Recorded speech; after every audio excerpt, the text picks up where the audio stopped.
I don't mind the denunciations, frankly. I mind the lies. Well, I mean, intellectuals are very good at lying. They're professionals at it. You know, wonderful technique. There's no way of responding to it. If somebody calls you, an anti-Semite, what can you say? I'm not an anti-Semite. Or, somebody says you're a racist, you're a Nazi or something. You always lose. I mean, the person who throws the mud always wins because there's no way of responding to such charges. Professor Chomsky seems to believe that the people he criticizes fall into one of two classes, liars or dupes. Consider what happened when I discussed the case of Robert Faurisson. Let me recall the facts.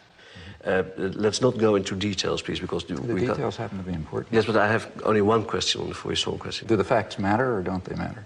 Of course they do. Well, let me tell you what the facts are then. Faurisson says that the massacre of the Jews in the Holocaust is a historic lie.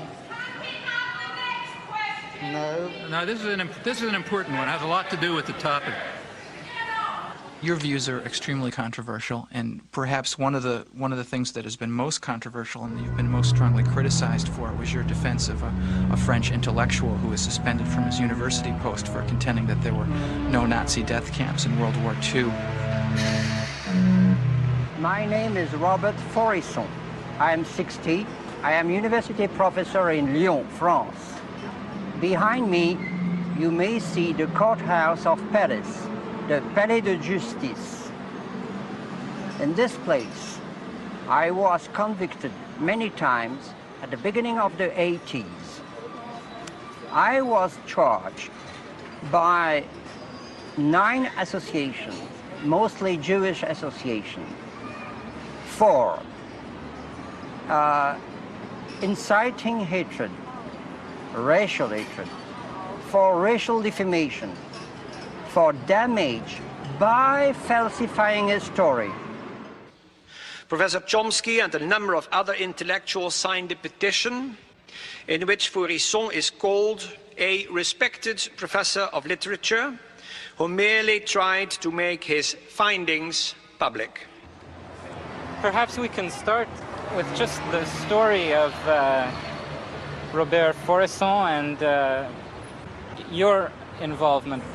More than 500 people signed, maybe 600, mostly universitaires, scholars. And what happened to the other 499 of them? How come we only hear about Chomsky's signature? Well, I think it's because Chomsky is in himself a kind of political power.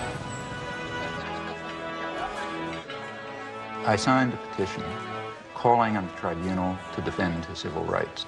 At that point, the French press, which apparently has no conception of freedom of speech, concluded that since I had called for his civil rights, I was therefore defending his theses. Faurisson then published a book in which he tried to prove that the Nazi gas chambers never existed. What we deny is that there was an extermination program and an extermination actually, especially in gas chambers or gas vans. The book contains a preface written by Professor Chomsky in which he calls Faurisson a relatively apolitical sort of liberal. A communist is a man, a Jew is a man, a Nazi is a man, I am a man. Are you a Nazi? I am not a Nazi. How would you describe yourself politically? Nothing. The preface that you wrote, whether you attached it. That's not the preface that I wrote because I never wrote a preface, and you know that I never wrote a preface. Yeah, we done that. He's referring to a statement of mine on civil liberties, which was added to a book in which Faurisson, excuse me. Yes, I used... the language you use has meaning. That's right. And the language I use... As a political liberal, or as someone whose views can be dignified by the word findings or conclusions, that is a judgment, and that is a favorable judgment of his views. On the contrary. Can I continue with the facts? Yes, you can continue with the facts for hours, but I mean, but there are a few crucial facts that, yeah, okay. Let's get to the so-called preface. I was then asked by the person who organized the petition to write a statement on freedom of speech, just banal comments about freedom of speech, pointing out the difference between defending a person's right to express his views and defending the views expressed. So I did that. I wrote a rather banal statement called Some Elementary Remarks on Freedom of Expression, and I told him, do what you like with it. So Pierre produced a book which all the arguments of Faurisson were to be put in front of the court. And we thought wise to use the text of Noam Chomsky as a kind of warning, a foreword, to say that it was a matter of freedom of expression, freedom of thought, freedom of research. Why did you try at the last moment to get it back from the book? That's the one thing I'm sorry about. But that's the real important thing. It's of not. course, You mean the fact that I tried to retract it? With that you said it was wrong of you No, I to didn't. do it. See, in fact, take a look at what I wrote a letter, which was then publicized, in which I said, look, things have reached the point where the French intellectual community simply is incapable of understanding the issues. At this point, it's just going to confuse matters even more if my comments on freedom of speech happen to be attached to this book, which I didn't know existed. So just to clarify things, you better separate them. Now, in retrospect, I think I probably shouldn't have done that. I should have just said, fine, then let it appear, because it ought to appear. But that's, apart from that, I regard this as not only trivial, but as compared with other positions I've taken on freedom of speech, invisible. I do not think that the state ought to have the right to determine historical truth and to punish people who deviate from it.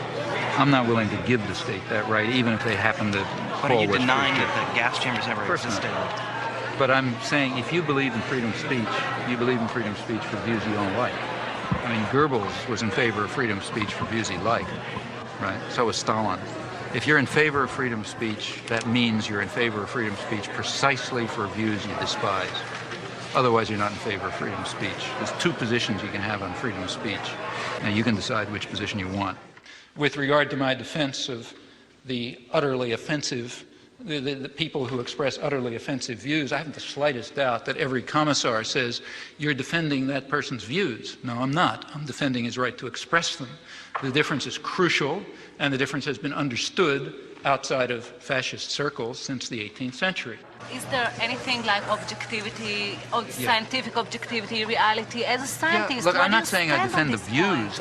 Look, if somebody publishes a scientific article, which I disagree with, I do not say the state ought to put him in jail, right? All right, but you don't have to support him right away and say, I support him just for the sake of everybody saying that, whatever he wants to say. Suppose this guy is taken to court and charged with falsification. Then I'm going to defend him, even if I disagree. But he wasn't taken to court. Oh, you're wrong. But when did you write the support? I mean, when he was brought to court. And in fact, the only support that I gave him is to say he has a right of freedom of speech, period. There is no doubt in my mind that the example that I gave about this story with the Holocaust did not exist is very, very typical. I'll give you another example about the How much of the American press believes that Faurisson has anything to say, or any press?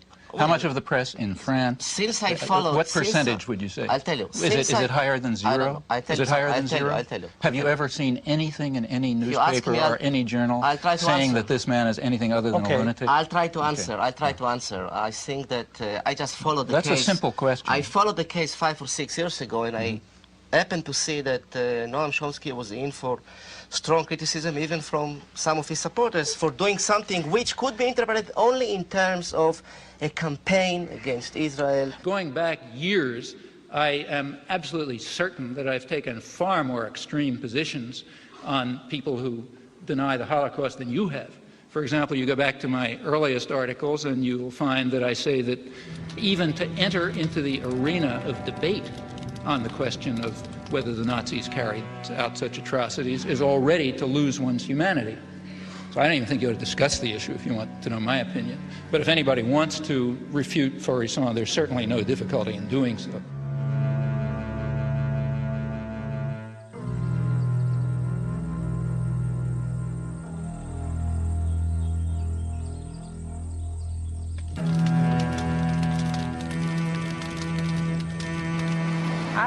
I'm not interested in freedom of speech and all that. I have to win, and that's the question. And I shall win.